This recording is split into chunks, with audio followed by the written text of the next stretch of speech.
And so I'll be reading from Proverbs 17:17, and I'll have a few other scriptures that'll help complement this, but this will be your memory verse for the day as well.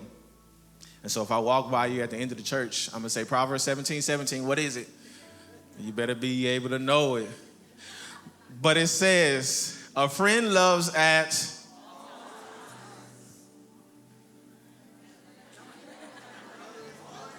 A friend, sometimes, when things are good, when things are bad, when I don't want to, when I don't feel like it, I'm just making sure we're reading the same Bible. A friend loves at all times, and a brother is born for a difficult time. God, we thank you for your word. We thank you for sending us a friend in Jesus who will model what it means to be friends. God, I pray that this word will touch our hearts and our minds. God, hide me behind your cross, God, that they see you. Use me as a mouthpiece, God. Speak to me, then through me, God, to your people. Give us the ears to hear your word. God, we love you. God, we thank you. All these things we ask in Jesus' name. Amen. You can be seated.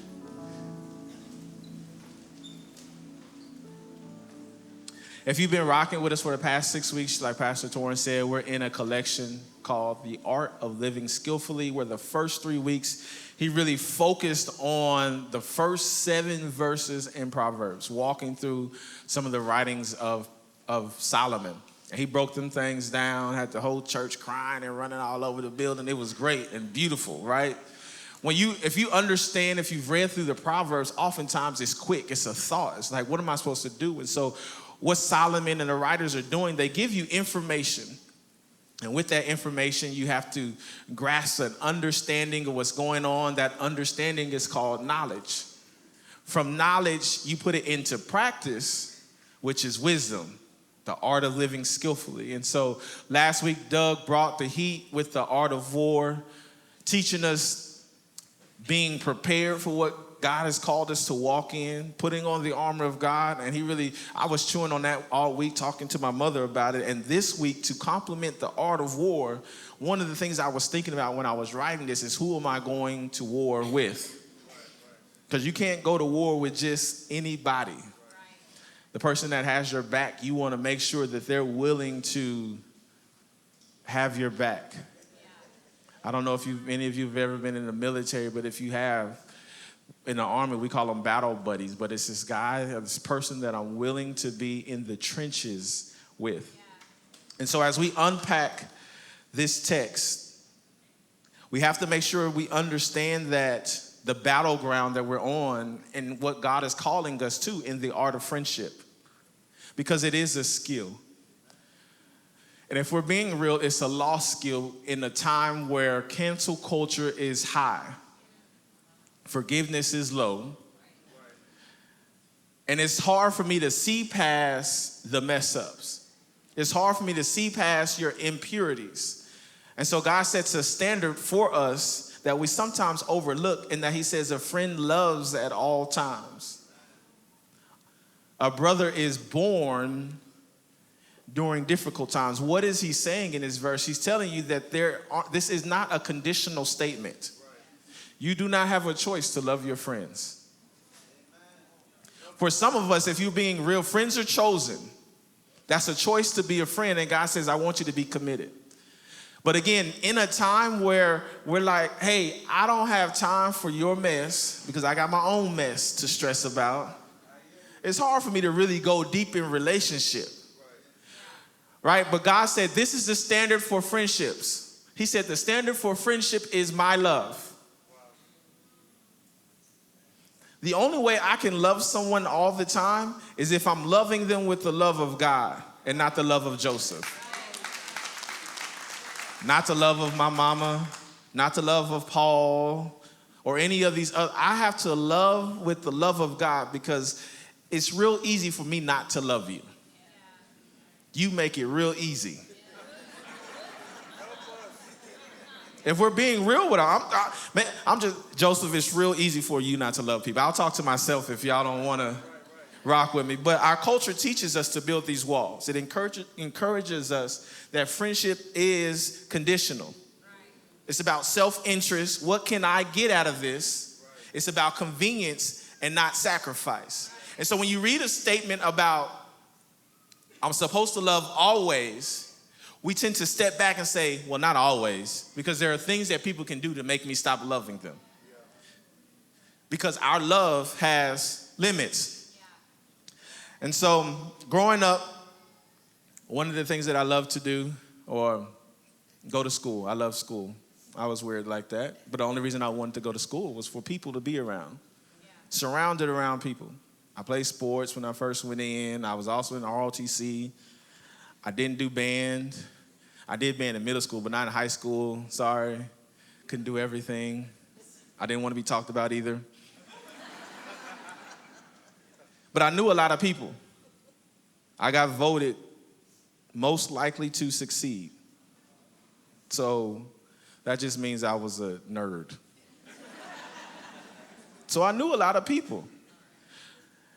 But being surrounded around everyone and still feeling lonely, like I didn't have anyone, that was also my story. No one understood me. I mean, I went to church every day. That wasn't everybody's story. I'd literally be in groups of people sometimes in a circle where they're literally passing, hey, pass. You want to hit this? Nah, I'm good. Just pass. Those are the type of people I hung around. So felt lonely. I didn't know what friendship was. I didn't know how to do it. And for some of us, that's our story. Even now, we're surrounded around a lot of people, but no one knows us. No one knows our story. No one knows what we're going through. And it's easy to walk in a place like this on a Sunday and somebody say, hey, how you doing? Man, I'm good. And really, I'm not. My marriage is suffering. My lights might get cut off this week. I ain't got 2 pennies to rub together. I need gas money. My car just broke down. I don't feel like I have anyone. But I'm good. And we put this smile on our face because we don't want to be vulnerable. Because if I expose some things about myself, then you might talk about me. You might not think highly of me. And so this text is teaching us that true friendship needs to see adversity for it to be exposed. We're wanting to operate in our comforts, and we've made friendship conditional. We're wanting to operate out of control, and so we've made friendship convenient. And so as soon as it's not convenient, as soon as it's not looking like I want it to look, as soon as that person is quick to say something that I don't want to hear from them, as soon as they're willing to call me out, I'm out. But that's not friendship. How God has prescribed friendship in his divine blueprint, he is teaching us that friendship supersedes our limits to love. And the only way you can operate in an eternal friendship or an eternal love is being connected to the eternal. And for some of us, the standard has shifted to whatever it is we're looking at, whatever it is we're paying attention to, whatever it is we're focusing on. We've all had those friends who've disappeared on us. And for some of us, we're that friend. We thought that we had our own problems, we had our own mess, and we didn't want to mess with anybody else's. We've turned friendship into a conditional status. It's become transactional. You do for me, I do for you. You don't do for me, I don't do for you. But true friendship, what the Bible is teaching us, isn't about how I feel. It's more than that. It isn't about what you do to me. It's more than that. True friendship is designed for us to go through some things, for us to be tested, for us to be tried, and for us to take care of each other. It is a mutual thing. One of the things we have to understand that this text is saying to us is that there's staying power in friendship. Everybody say staying power. It's easy to be someone's friend when it's good. It's hard to stay when it isn't. It's hard to stay when there's nothing in it for me. For some of us, we feel lonely. That's the model that we go by. We leave as soon as leaving becomes convenient. But that's not what Jesus did for us. When we were lonely, Jesus stayed. When things got tough, Jesus stayed. When people turned their backs on us, Jesus. When everyone was talking about me, Jesus. When we were in that deep, dark hole, Jesus. When we was in that room and we thought no one could see what we were doing, how we were feeling, Jesus was right there. And for some of us in here today, we're feeling lonely. We need a friend. We want a friend, and Jesus is saying, I never left you. I want you, I see you, I value you, I love you. Jesus said, I'm a friend that you'll never, ever be able to truly even understand, but I'm always here. I'll never leave you or forsake you. I love you so much that I go before you to make sure that the plans that I have for you are taken care of. And I love you so much, not only do I go before you, I walk with you to make sure that you're there. That's the type of friend we have in Jesus. He stayed. And my question for a lot of us on this morning is, are you willing to stay when it gets uncomfortable?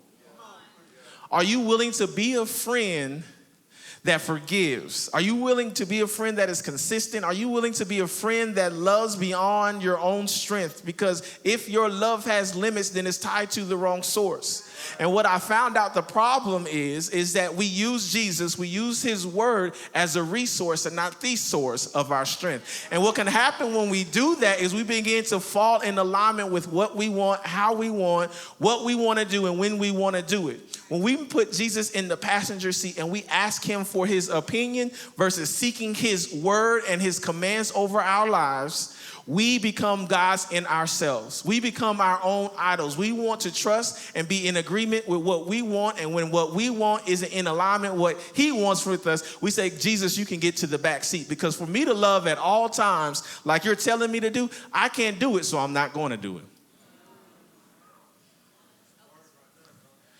And when you think about this art of living skillfully, this art of friendship, and why it's lost, it's because we're pursuing the wrong things to get understanding for what God has called us to do. John 15, chapter 12 is one of the scriptures that I wanted to use this morning. Well, John 15, chapter 12, 13, and 14. We're going to walk through this because this is Jesus' discourse to his disciples. He's about to be crucified, and he knows this. And so in his final teaching to his disciples, he said, I'm going to teach you about love, and I'm going to teach you about friendship. And so before Jesus goes to the cross, if teaching about love and friendship were that important, then it should be important to us. This shouldn't be something that's just shallow. This should be something that we take serious. It shouldn't be something that we take for granted. If Jesus said, before I hang on this cross, I need you to understand how to love each other and how to be friends, it is something that we need to take serious. Friendship isn't something that we just text, hey, how you doing? If you've never been inconvenient or inconvenienced for a friend, not just by a friend, because if we're being truthful, friends will inconvenience you. It's supposed to be like that. Jesus said it. Look what he says in John 15, chapter 12. He said, this is my command. This isn't a suggestion. It's a commandment. What does he say? He says, love one another as I have loved you. He doesn't give you a conditional statement. He gives you a command that says, love one another as I have loved you. And the problem is, we don't want to love one another as Jesus loves us. We want to love one another as one another loves us. And because of that, we become the standard of what love is. And so when you hurt me, When you do wrong by me, it's easy for me to drop you off and ghost you and say, I don't want to talk to you anymore because you didn't meet my expectation. But that's the problem. Because for us, we judge others by our expectation and we judge ourselves by our intentions. What are you saying, Joseph? I got you. What happens is somebody can do wrong by you and they're seeking forgiveness. Because you didn't meet their standards. They hurt you. And guess what? Every man, woman, and child in here will fail you at some point. You will fail you at some point. We can't begin to judge others by our expectation because then we become the standard in which we're not that. And so if I'm reflecting the standard to my friend and I say, nope, you hurt me. But then when I do something because, I'm perfect, and I can't make any mistakes. We want the same type of forgiveness because we're judging by expectation others and by intentions of ourselves. Well, I didn't intend to hurt you. I didn't intend to make you feel that way, so just forgive me. And we got to be mindful of this because if we're the standard, then we miss the standard. If we're the focus, then we miss the focus of what God is saying. And so in order to better understand how to model the love of Christ, you have to study Christ. You have to pursue him. You have to read about him. You can't know about him if you don't, or you can't reflect him if you don't know about him. But for all of us, just so you know, all of us are reflecting something. All of us are reflecting something. And so the very thing that you're responding to when you're in relationship with someone, the very thing that how you respond to it is dictated and it correlates to your relationship with Christ. So if you get angry easy, what are you reflecting on that pushes and fuels your anger? If you're very short and you lack patience, what are you reflecting on where you're reflecting on them? A lack of patience. Look at Ephesians 3. This is a beautiful prayer that Paul prays to those who are following the church of Ephesus. And I'm not going to read the whole thing. I'm just going to read a few of the verses in there. But from 14 to 19, there's this beautiful prayer about God's love. And Paul is praying this prayer over the community there. He says this about verse 17. He says, I pray that you, being rooted and firmly established in love, may be able to comprehend what is the length and the width and the height and the depth of God's love. He's praying this prayer. He says, I want you to know how deep God's love is for you, how high God's love is for you, how wide God's love is for you. He said, I want you to know that you're surrounded by God's love. This is what he says after that, though. He says, and to know the Messiah's love that surpasses knowledge. What is he saying? He said, even though I want you to know God's love, you'll never know God's love. That's how big it is. And for some of us, we've allowed our mistakes, our guilt, our shame, our failures to dictate our relationship, not just with God, but with others. It influences and it informs it. And what Paul is trying to teach them here in this verse, he says there is no height or depth or length or width to God's love, which means there's no way or nothing you could do to step out of God's love. You don't have to hold that thing over yourself. The guilt and the shame and the frustration and the worry. You don't have to hold none of that over you. God said, there's nothing you can do to step out of my love. You can run as fast as you want. You can't step out of it because of how wide it is and how deep it is. There is nothing you can do. Yes, you messed up. Yes, you fell short. Yes, you might be alone in this season. God said, I won't leave you. I'm here. There's nothing you can do to step out of my love. I have 3 kids, for those that don't know, a boy, a girl, a boy, 10, 6, and 3. One of the things my wife and I love to do is we love to hug each other for at least 20 to 30 seconds every day, every morning. And it seems like whenever we hug, our kids have these hug alerts in their mind. And they just run to us and grab our legs and begin to hug. Oh, group hug. And they begin to surround us with love. There's something about understanding when someone is just holding you and you're experiencing the love of God that I've been knocked down. I've been told I wasn't good enough. I've been told I'll never do this again. I've been fired. I've been let go. I've been looked at funny. And for many of us, that's our story, and our identities are wrapped in what the people said and not who God says we are. I know I have to spend a lot of time on the love piece because you can't love others until you understand the love of God. You have to understand there is no height. There is no depth. There is nothing you can do to step out of his love. And when you understand that you're walking in his love, it begins to change the way you walk. It begins to change the way you talk. He modeled it for us. Look at verse 13. This is what he says. He says, no one has a greater love than this, to lay down his life for his friends. When I was first getting this, I was talking to my wife, and I said, hey, pastor wants me to preach over friendship. And I said, I'm just doing, she's my sounding board for many of the messages that I'm able to preach. And I said, how many friends do you have? She began to count, look up in her head. She said, 1 and 2 possibles.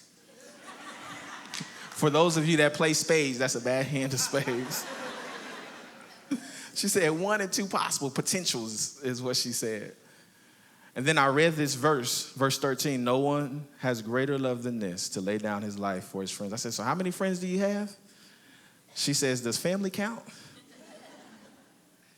What if I just gave him a kidney?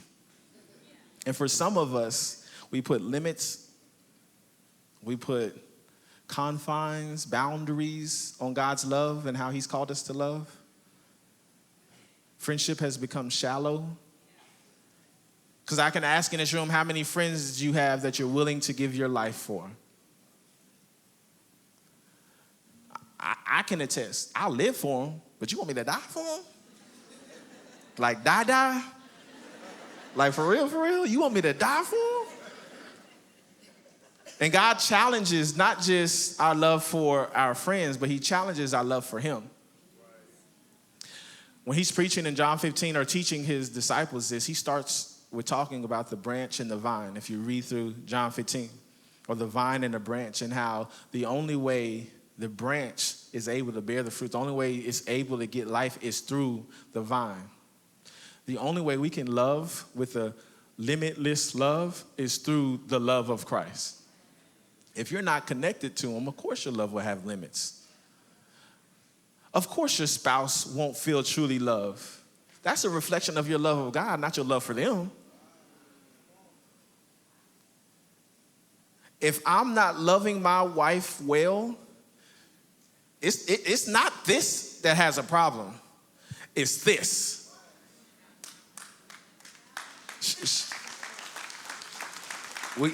Her and I have been married or together for more than 2 decades, almost married for that as well. And halfway through the marriage, I remember her coming to me. She says, she set me up too, real good, because she said, you do ministry very well. You're super creative.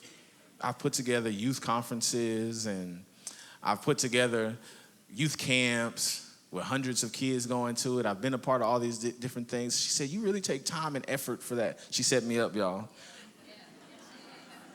She said, but you don't treat me like that. This was years ago, y'all. This ain't now. Just say that. Don't be coming at me trying to tell me you need to do this. This is like 10 years ago, just so you know. And all I could do was say, ouch. But for some of us, that's a true statement. I literally I'm doing the work of the ministry. Isn't that what you want? He said, if you're not if I'm not the standard for your love for your wife, then what's the standard? Because I can't do anything outside of the standard. I can't do anything outside of reflecting who I'm reflecting on. So he's like, you're not reflecting on me. For some of us, we might be reflecting on Netflix too much. We might be reflecting on social media too much. Whatever it is that I'm reflecting on reflects in what I'm spending time with and how I serve and the smile that's on or off my face. Whatever I'm reflecting on is reflected in the way I walk, the way I talk, what I post, what shows up in my algorithm. The what or whatever I'm reflecting on shows up in how I work on my job and what I say and how I handle disruptions and things don't look right. What I'm reflecting on will show up in every aspect of your life. But when we come here on Sunday, how you doing? I'm good. And we put that smile on. And we feel like we're okay. And so Jesus literally creates the highest form of love. And the cool thing that I kind of nerded out about this, the word, there are many words for love in the Bible.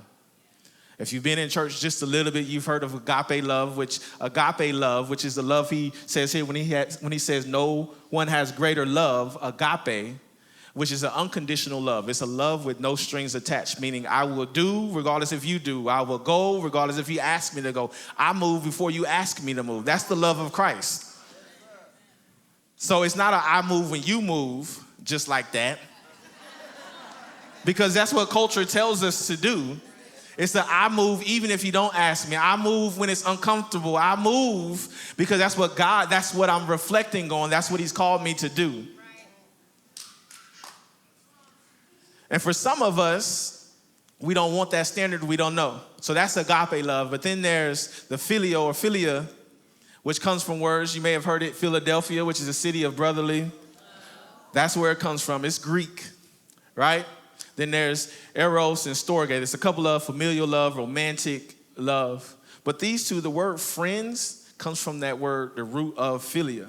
And so here Jesus takes an unconditional love, attaches it to a mutual, more conditional love, a friendship type love, and he elevates friendship to agape. And so when you see the word give your life, that word means psyche.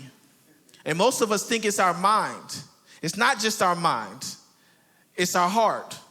It's my body. It's my loves. It's my comforts. I'm willing to give up everything, lay it all down for a friend. How many of you want to operate in that type of love with your friendships? See, and for some of us, I know it's hard. We think about that. He's like, that ain't what that text meant. No, that's what he means. He literally said, lay down your life. We still don't want to receive it. But again, the Bible has now become, for some of us, an antiquated book. A book of Proverbs and funny stories. Look at verse 14. I love this part. He says, you are my friends if you do what I command. This is why some of us are still like, he's commanded me to do this. Let's be real, we're allergic to obedience. This whole sermon got some of you breaking out in hives right now. Like you ready to go right now. It's like you want that obey, that's that 4-letter word that we don't say. You may say some other 4-letter words, but that one, we don't say that one. Obey? You want me to obey? Like you're my friends if you do what I command, so I guess me and Jesus ain't friends? He said, you're my friend if you obey. And the crazy thing is that we'll accept all the rules around us. We'll actually go above and beyond, especially in Texas. If the speed limit says 75, we go 84. It's like, I'm going to show you. But when it comes to obeying God's rules, like I'm going to do the least. Like how can I just step on the line? Like get close to it. I don't want to, that's not a line that I want to I don't want to be an expert at loving people. I don't want to be an expert at friendship. God, how close can I get, which that's called legalism, how close can I get to this line without actually like laying down my life and giving my all and making myself uncomfortable? He literally ties friendship to salvation. He didn't ask of us something that he wasn't willing to model and demonstrate. He said, love like this, Love your friends like this. And then he said, I'm your friend. They may not have known, but we know what happens after this. We knows he gives his life for his friends. We know he was willing to lay it all down and give it up. And so what can happen is our focus is on everything else. All the other standards that the world tells us we're supposed to do and how we're supposed to do it, and we're missing the mark of God's obedience.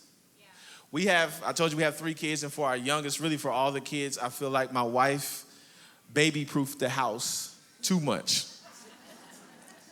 Every plug has a covering on it, even if they can't reach it. Like my plugs. Why my plugs got to have covers on it? Can I have something in this house? Everything we share, every edge that has a corner that they don't even go in these areas got rubber on them. Why? Because we want the kids we really want them to have the freedom to be able to move how they want to move. But we don't see that as freedom in our own lives. Yeah. God, you're confining me and restricting me. Why I gotta love like that? I don't want to love that person like that. You want me to love them? You see how they treat me? You see what they said? I know what they said. You see how they looked at me? And you want me to be their friends? And we feel constricted. And God said, your freedom comes in your obedience to me. Your freedom comes in the confines in which I've called you to align with my word. Your freedom comes, you get to operate in your full strength and what I created you to do when you operate. This doesn't just draw you closer to your friend. It gives you a better understanding of who God is. And I get it. I get it. We really don't have to clap, because this is something that we have to wrestle with. You should be wrestling with this.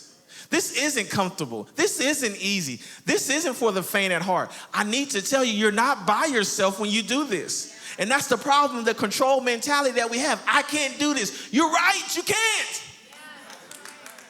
You wasn't created to do this by yourself. We need God. We need Jesus. And we need to understand that he modeled this for us. I was about 7 years old. And I'm telling my age with this, but when, y'all ever heard of slip and slides?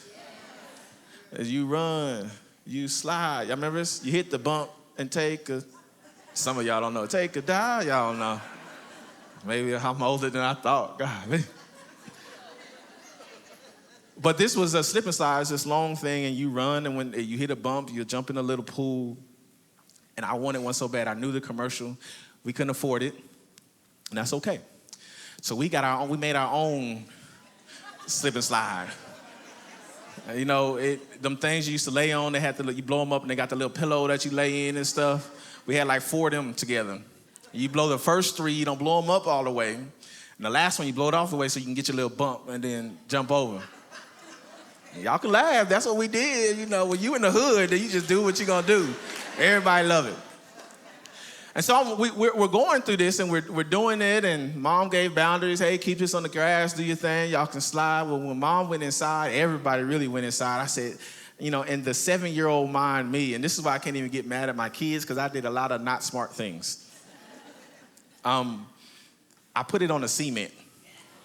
I just needed more friction. I wanted to run and slide faster. And so I said, here we go. And I didn't run and slide, I just run and stood up, because I wanted to surf across it. And the next thing I know, I was looking at the sun. And I fell on my head and busted it open. And blood was everywhere. And my mom was screaming at me and yelling at me. And blood's coming down my head and down my chest. And we get in the car to go to the emergency room because I got this big old gash. And I'm crying. Stop crying, you did this, you know. But the problem is a lot of us are bumping our heads over and over and over and over and over and over again because we're not willing to operate in the confines of what God called us to.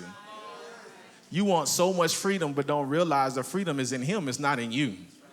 It's not in your strength, it's in his strength. It's not in your love, it's in his love. It's not in your peace, it's in his peace. It's not in what you think you can do, it's in what he knows he can do. And when you don't know him, then you can't operate in that type of love and that type of strength. So yes, I get why you don't want to be friends with somebody. But what I love about God, when he says, my love surrounds you, no height nor depth, just like a mother's love, she took me to the hospital. She made sure I was okay. He sees you, and every time you bump your head, every time you fall, every time you try to do it your way, God says, I see you, I love you, and I'm right here to pick you up. You're not alone. I'm not going to disown you because you made a mistake. But we can't get to that place if we don't pursue him and get to know him. I know my mother will never leave me because I've spent time with her.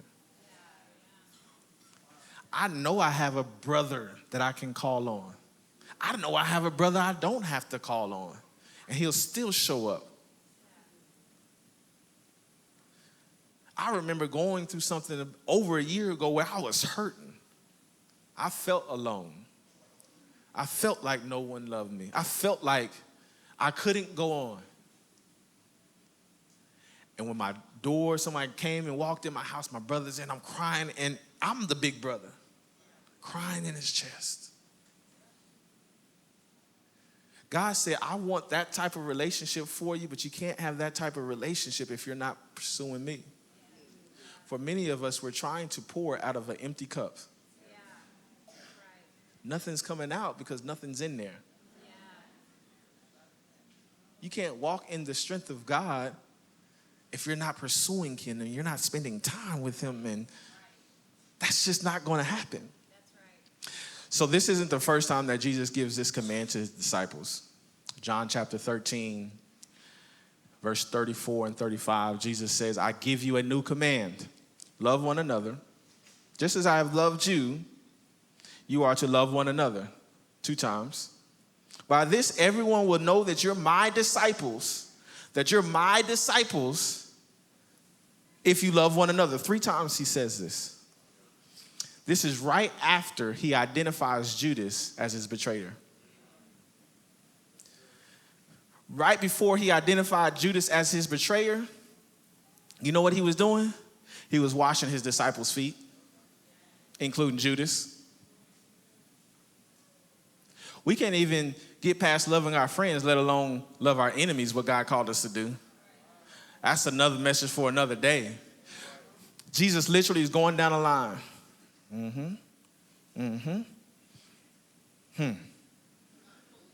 What would you do?